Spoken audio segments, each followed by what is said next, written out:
Okay, in our final session of today, I am personally grateful that senior leaders from Australia, from the UK, from Finland, from Ireland, they are here to join us and tell us what is happening around their parts of the world.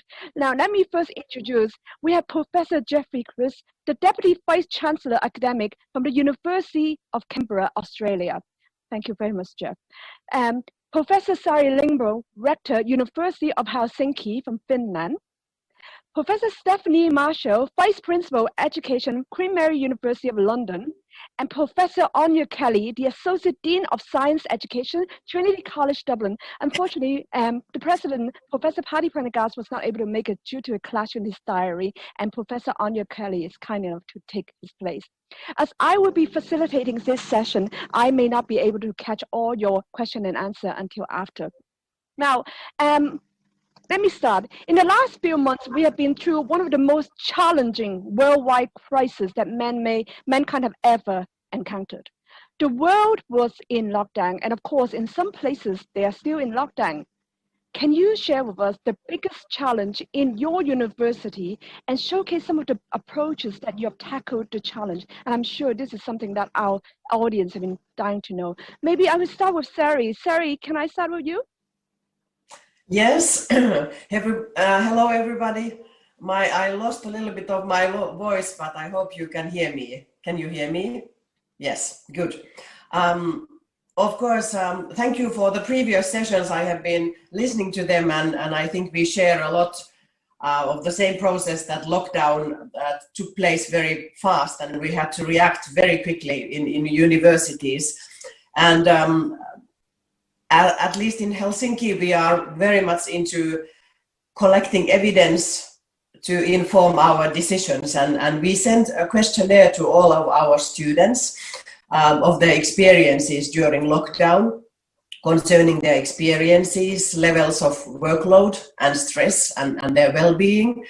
And then I would say that our biggest challenge was that we saw clearly from our results that there was a polarization among the student experiences. We had quite many students and a big group of students who did extremely well. They enjoyed being independent, and they enjoyed the possibility for studying flexibly and having responsibility on their own studying and learning. So that was an easy group. And then we had a group of students who said that I did it, but it was quite challenging and it was quite difficult. And these were the students who searched for help as well. So that wasn't a problematic group for us. But then we found a small group of students who we kind of totally lost. They didn't react to contacts. They probably went to stay with their parents or their summer places or somewhere that they felt that they would be safe. And this is the biggest challenge, to how to reach all of these students who we kind of lost during the lockdown. And we can see that the reasons for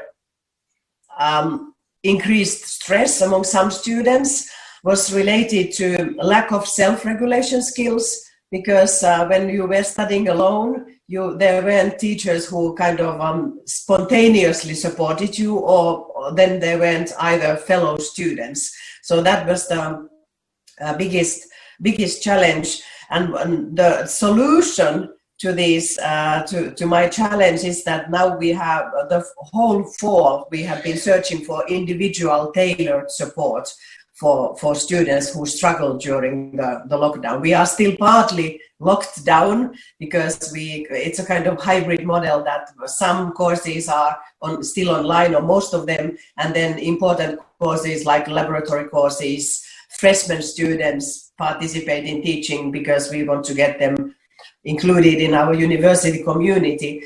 But the biggest challenge still is to find every one of the students who kind of earned less credits during the spring term and who are still struggling. And the solutions are different, because some might need help in increasing their self-regulation skills.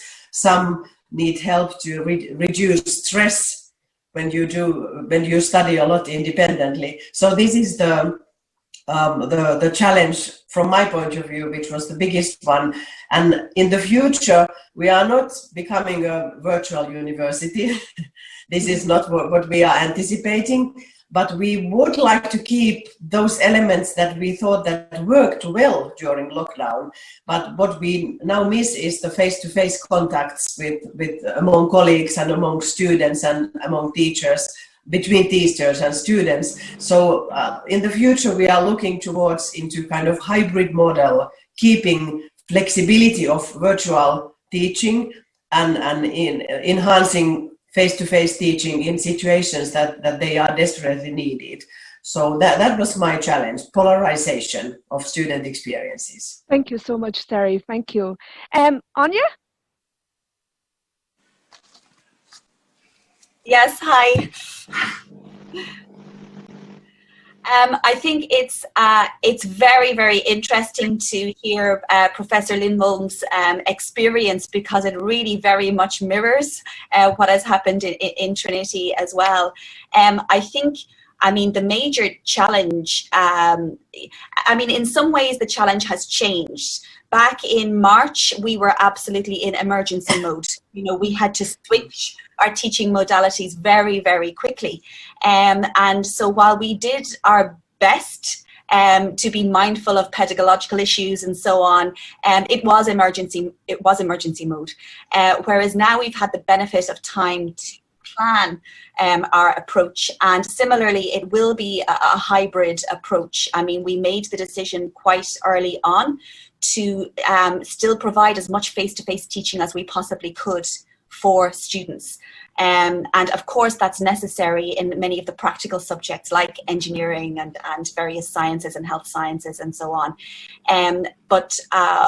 You know, so we've had to work to prioritize what we need to do on campus to provide the space for that on campus, and then to look at what approaches we can take for all other activities.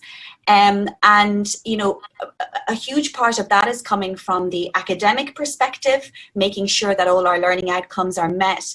But there are logistical issues as well. One of the things that we found was that accessibility, online accessibility, was a big problem for a cohort of our students. We have a very varied student population, and we have many international students. We have students from different socioeconomic backgrounds, and they had problems with accessibility for the online material.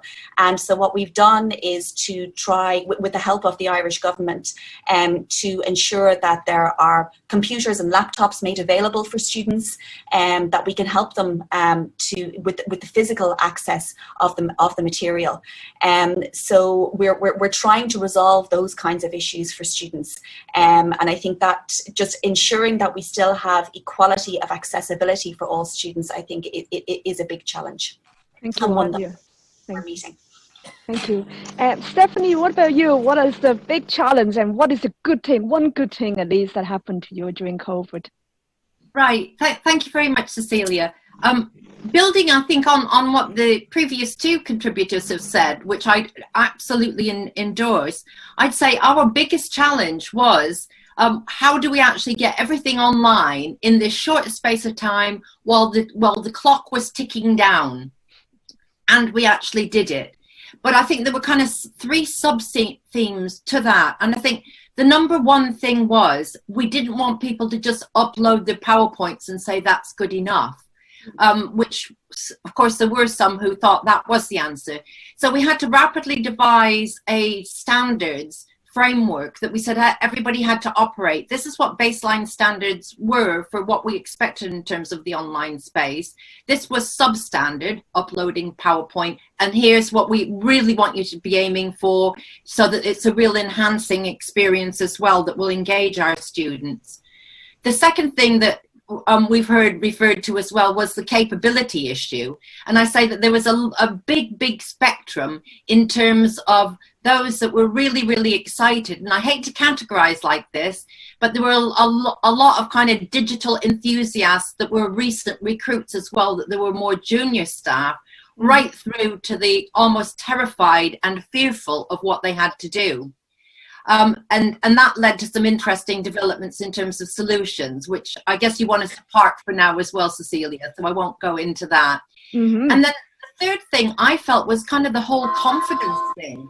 And this was an interesting one, because I think on the confidence side, there were, once again, of course, it was to do with that spectrum, but you could see confidence growing amongst all the staff as perhaps they referred to students asking them for help, or I kept sending communications around praising them for all the work and dedication.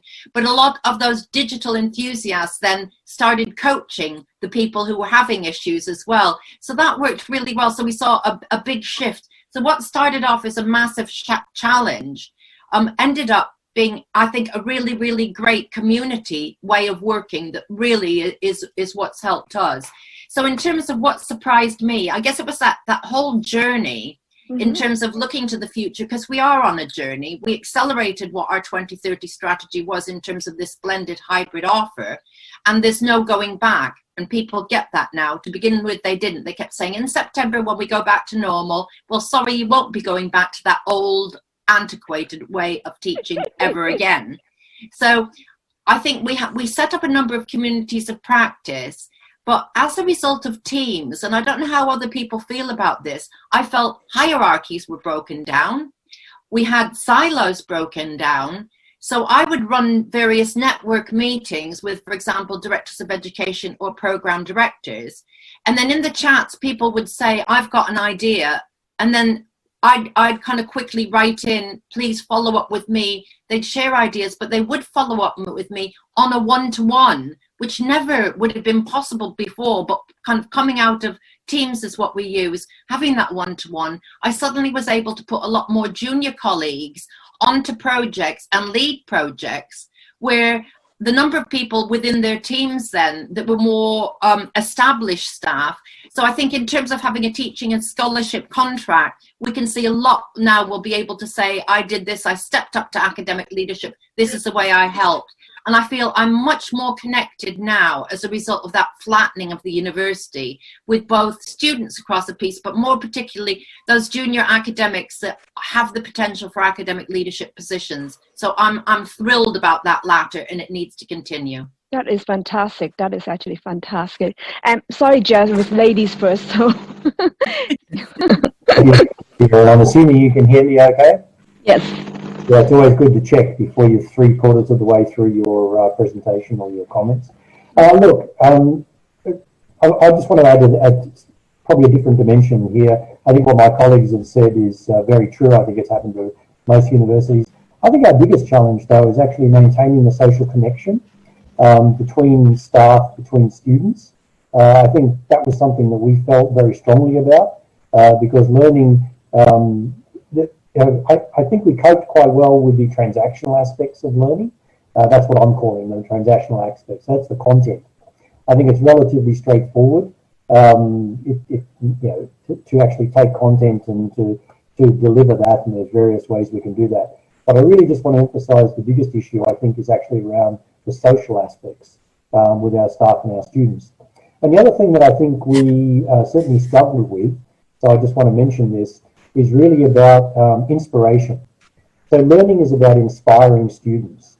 And when you move to remote teaching or to online teaching, I think we struggled with how to actually inspire the students in that sort of environment. And I'm not sure we've actually got there yet, but it's something that we're keenly aware of.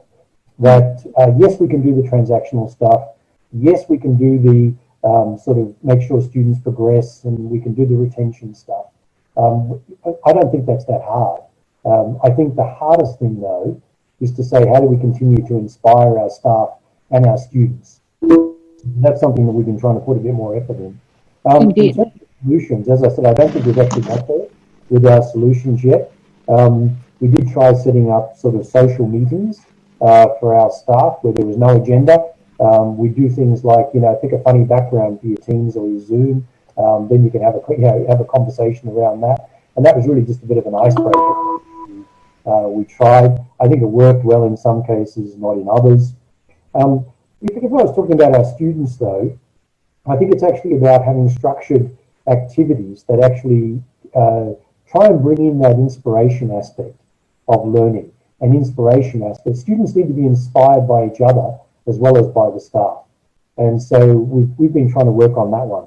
What good things? I think there were two good things for me that came out of this whole dreadful situation. And one is about the generosity of our staff and our students. I've really been impressed with the way both our staff and our students just made it work. I think everyone knew this was difficult. Everyone knew there was no easy solution. So you basically had to roll your sleeves up, make it work. And I was really impressed with the generosity of our staff and actually with our students. As Sarah said, like we've done lots of surveys of our students as well. And the thing that's really impressed me about the students' comments were really about, they appreciated the fact that the university and the staff were making such an effort so that they could continue. And I think that was actually a good thing to come out. So I think actually our relationship with our students has probably improved a bit. Just one of the really quick thing is we've been, one of my major concerns is about assessment. Right? And so what I was really interested in is looking at grade distributions of our students during this year. And because we went to alternative forms of assessment, we moved away from end of semester exams, except where there was an accreditation requirement to do that. So we had proctored online exams when an accrediting body said we had to, but for everything else, we moved to alternative forms of assessment. So I was really interested to see, well, what did that do to our grade distributions? And I was really pleased that actually our grade distribution showed a significant drop in fail rates for our students. Now, many of my cynical colleagues said to me, yes, but that's just because you made it easier for the students by going to alternative forms of assessment. But what we did is, if you looked at the grade distribution across fails, pass, distinctions, high distinctions, there was no change in the percentage of high distinctions and distinctions, right? No change from last year. The biggest change was in fails turning into passes and passes turning into credits. That was the biggest change that we saw. So what that told me was that we didn't actually lower the standard because we weren't giving out high distinctions and distinctions to everyone, right? No change. But what it meant was, by going to alternative forms of assessment, we catered for a wider variety of our students to be able to move from that fail into that pass area. So I'll stop there, Cecilia. That's just a couple of observations from Australia. No, that's very interesting, very interesting. I know everything changed a lot, right? You know, as Stephanie said, the COVID-19 have catalyzed a lot of things for us, you know, changing the way we teach, changing the way the students have learned. Let me come back in this way. In 2015, the Times Higher Education actually asked a number of higher education senior leaders and experts on how they imagine higher education will look like in 2030. Now, the response were very diverse, with one contributor suggesting the rise of artificial intelligence, AI, will change our education landscape forever, and that the technology will basically take over the teaching, right? In some way, that is already happening, right? In Germany, we have a robot called Yuki becoming a teaching assistant in one of the classrooms. And then we have another expert, the Warren Burbington, who was the former Vice Chancellor of the University of Adelaide from Australia. He basically said, well, by 2030, university will have adopted a code that requires every recorded lecture or online course or MOOCs to be balanced with a face-to-face, so that students have the ability to reason and argue as systematically polished. Now, it's very hard to know. And then we have another Vice Chancellor and other former Vice Chancellor of Macquarie University, Murdoch University, Bundell University, Simon Schwartz. He said, I have no crystal ball, but I'm willing to stick my neck out and make a prediction. University of the future will be like those of today. Now, we are at the end of 2020. That was 2015 when they were interviewed. With COVID-19, education landscape have definitely changed. But how much have we changed? And and this is a question to you all, what will university look like in 2030? What do you think university will look like in 2030? Interesting, and I know but it's something from a senior leader would able to tell us, visualize. Anybody? Stephanie. I'm happy to start with that one, Cecilia. I think it's a really interesting question because I think for a start, we won't be looking to the past in terms of how we incrementally keep moving forward to sort of keep pace with what's going on in the world around us. I think we've been forced into then thinking, what does 2030 look like and how do we work backwards? So I think that's been something new and good, because I think as senior leaders, and I have to say, as somebody who helped develop the 2030 strategy for Queen Mary in London, I'm delighted because it's helped me accelerate things that I wanted to accelerate. But I think in terms of what it will look like, it won't look radically different, I don't think, to what we're doing now in terms of this hybrid, which is with excellent learning online, excellent assessment being online. But I would really emphasize Jeff's point in terms of the big thread that we've got to keep is the social aspect.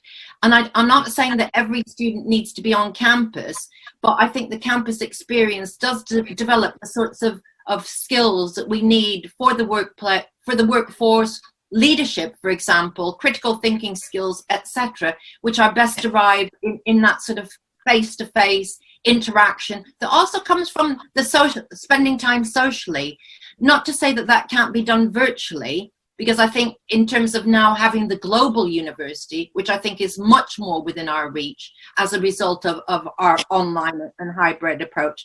But I think if we start thinking take all the things that are best out of what we're doing now, refine them, we can do better. I was also interested in Jeff's point about assessment, because we found exactly the same thing, because we're having to vary the approach and make it accessible to the full range of our students. We felt we were being much more inclusive. So I think even our welfare provision, that's been much more inclusive. And students have said, for example, they like the fact that they can access counselling easily now from their bedrooms, for example. So I think we've got to learn from the things that are really working well, but dare to be creative and bold. And that's why I think conferences like this are excellent in terms of sharing our learning to date. Indeed. Anya? Yes, I mean, I agree. I think looking towards the future, I know we're all invested in this, but the universities will endure, and I think the campuses will endure as well. I mean, the longest lasting institutions on the planet among them are universities. But I think the campus will look different, because we've all found so many people like the flexibility of working from home, and we have many administrative and support staff on campus that perhaps don't need to be on campus and can fulfill their functions elsewhere, be it at home or somewhere else in some other type of office, and that frees us up to look at how we can use the campus better for those important on-campus activities. So I think a lot of the old thinking has been swept away, including this sort of adherence to the end of semester exams that we've heard about. And I think we have the freedom and the flexibility now to think in a more creative way. I think the appetite and the hunger will still be there for face-to-face activity, for campus interaction. And we've seen that because we're taking a hybrid approach in Trinity for the next academic year, but we have given the option for students to go online, fully online, if they choose to or if they need to for medical reasons, for example. And most of our students are taking up the campus option of the face-to-face teaching option. They still want that. They still value it. So I think those aspects of education will endure regardless of the technologies that we develop to improve online learning. Let me jump in though at the same time, sorry. Digital stress for teachers, right? I mean, obviously we love this flexibility for students, but one of someone mentioned earlier, I can't remember who, but teachers are doing more. They have to be, right? And what about this flexibility causing digital stress or fatigue for the teachers? What about us? Sorry, yeah. Thanks. Yeah. I was thinking of answering your previous question, but maybe I start with the teachers' attitude. I anticipated that teachers would be in real trouble. I think it was Stephanie who mentioned that there was a more collaboration and kind of structures disappeared and hierarchies disappeared. And we noticed exactly the same in Helsinki, that even those teachers who would see consider using PowerPoint as being highly digital in teaching. So even those teachers kind of did the digital leap. So, but I can recognize the workload because it was a lot to do during the spring, and now we are in the situation that there is uncertainty when will this end. So at least we have tried to monitor the workload of the teachers, or at least not pushing them to do anything extra during this fall.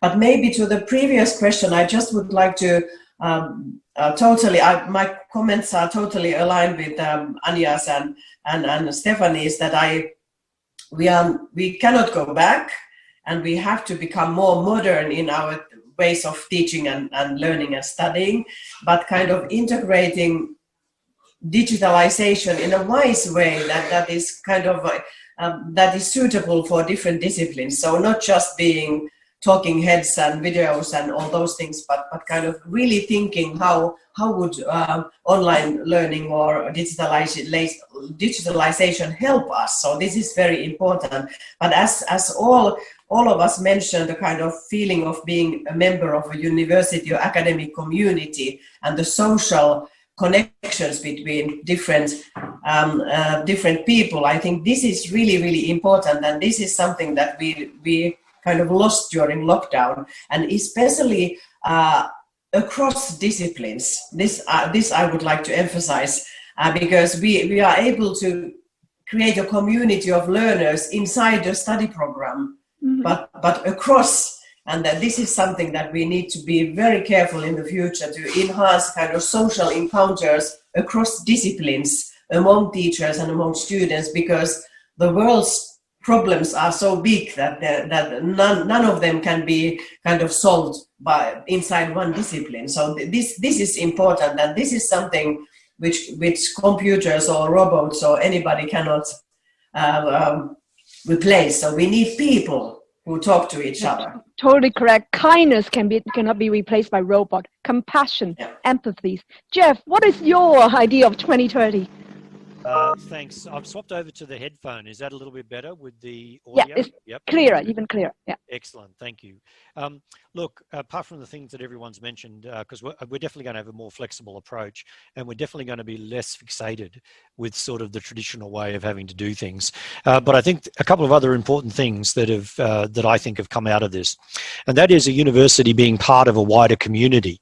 So it's not just about the university by itself and the students on the university. We found throughout the whole of this year that the local community looked to the university for assistance with a number of things, whether that was with the sort of hospital on campus, whether it was the services we were providing, whether it was for advice.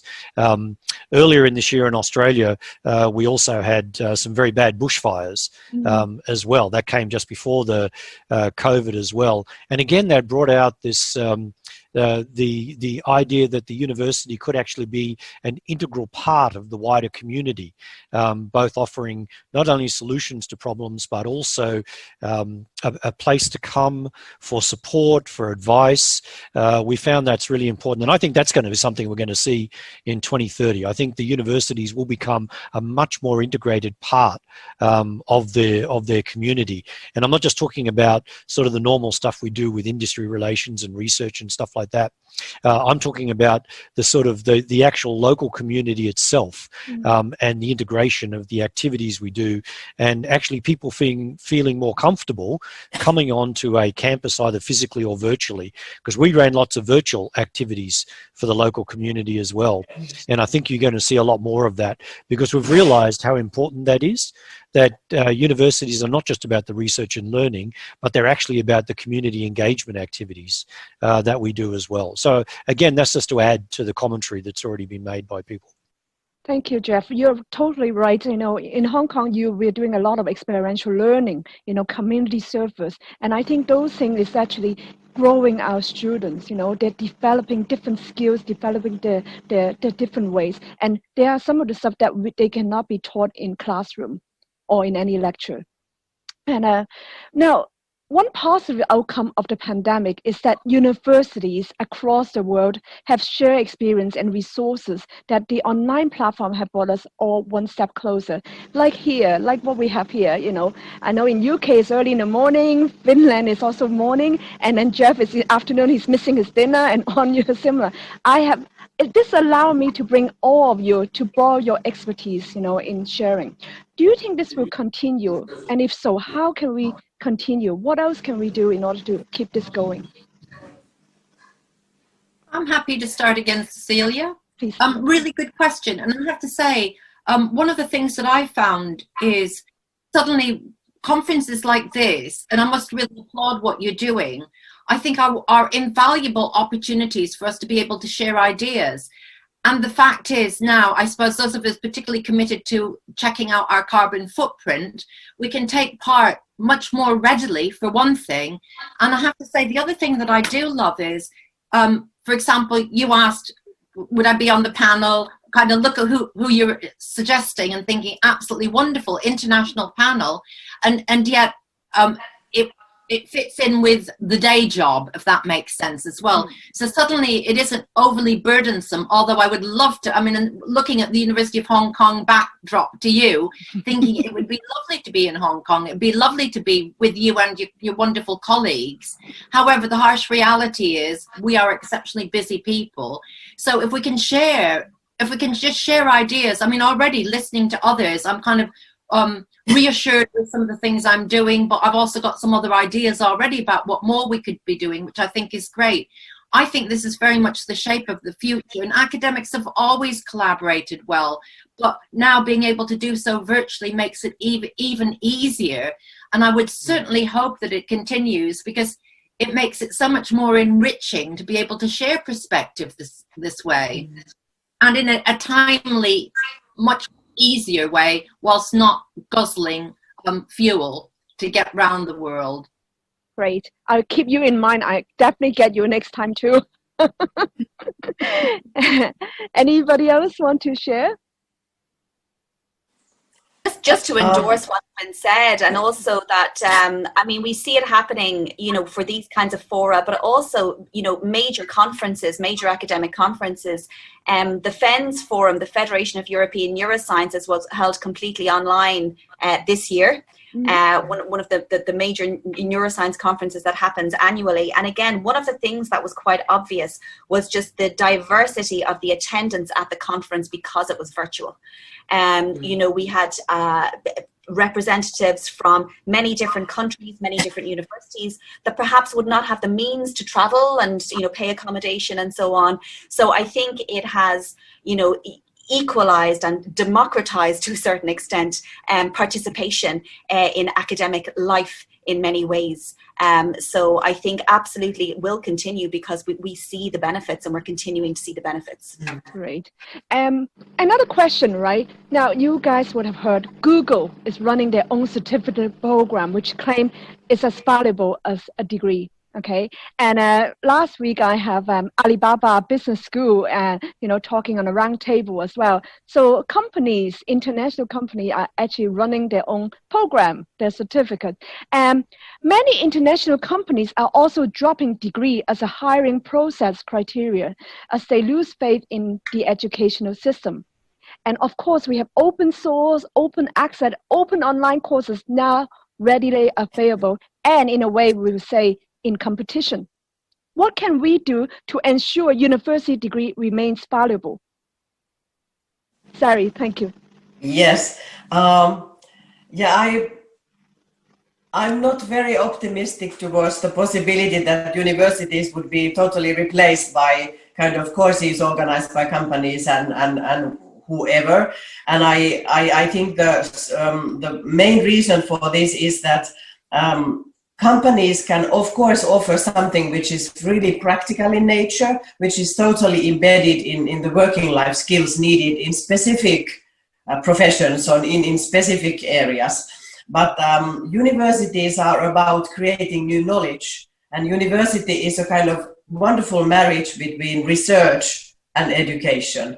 And this is something which cannot be replaced unless companies start hiring professors or researchers to really really base everything on empirical evidence. And I think this is the most important thing which has kept universities alive, that it's about research, new research, looking forward to the future all the time, every day, and then sharing this information to our students. And studying at university is not about acquiring skills, it's about becoming an expert and being able to use academic thinking skills, problem solving, critical thinking to solve futures big problems. And this cannot be replaced by short courses organized by companies.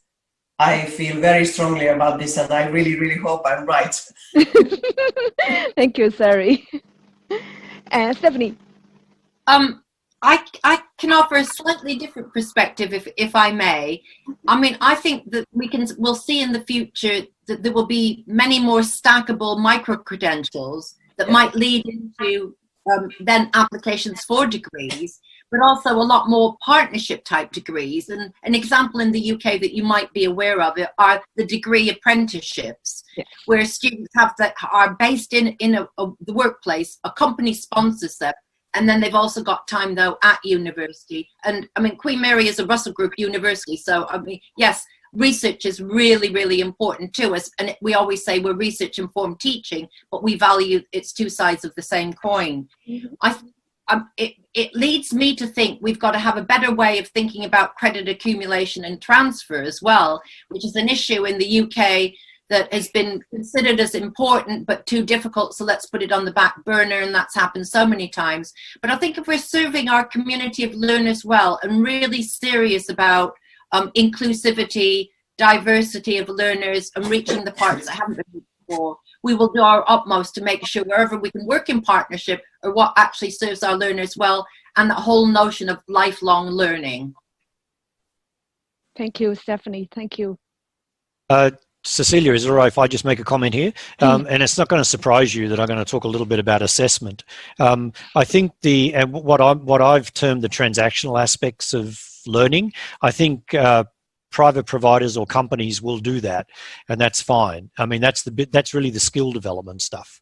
But I don't think the companies are going to spend the time on doing what I would call the deep learning or the inspirational aspects of learning. That's actually what universities do.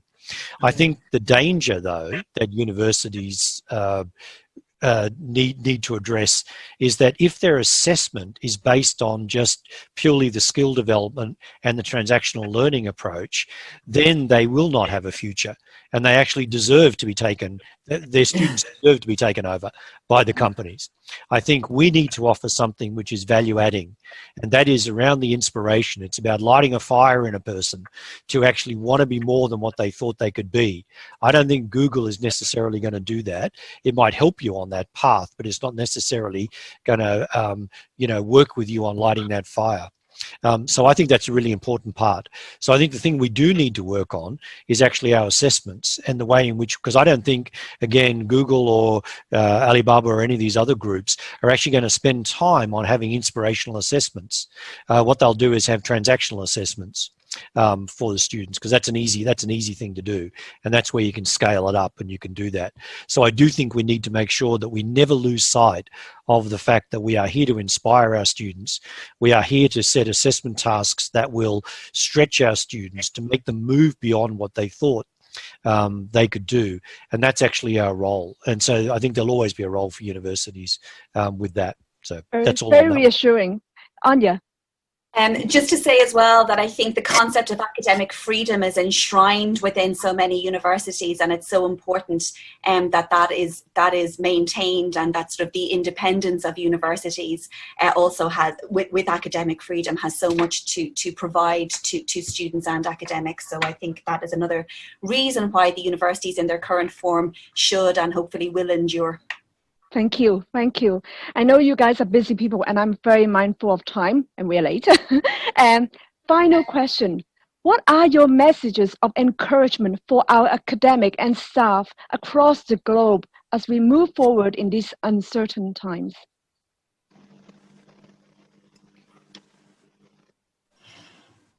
Any particular message that you can share with us that encourage us? Stephanie? I'll kick off again, and it's just a short one. When I joined this conference earlier this morning, I was really impressed, and I'm sure I wrote her name down. I feel a bit badly now. I can't find it, and I do apologise. Rebecca, you ended your session saying, "Never stop learning." And I think that is such a key message for us all. We should never stop learning. And I guess with learning, that means also listening, being inspired, and being inspired to go out of our comfort zone and try something new. Thank you. Thank you very much. Anybody else? That's a very good message, I think. So I agree. I also heard Rebecca's presentation. Jeff. Yeah, I thought that was excellent too. I think the other thing is for academics, look, believe in yourself. Believe that you are there to actually make a difference to the students. That's what you're there for. So never lose sight of that. That will give you your future. That will give you your enthusiasm to turn up every day. You know, I think the future is bright. No one's going to pretend it's going to be easy. That's fine. But, you know, universities, as I say to many of my colleagues, universities are here to do good. And we are the do-gooders. So we are the people who want to do good.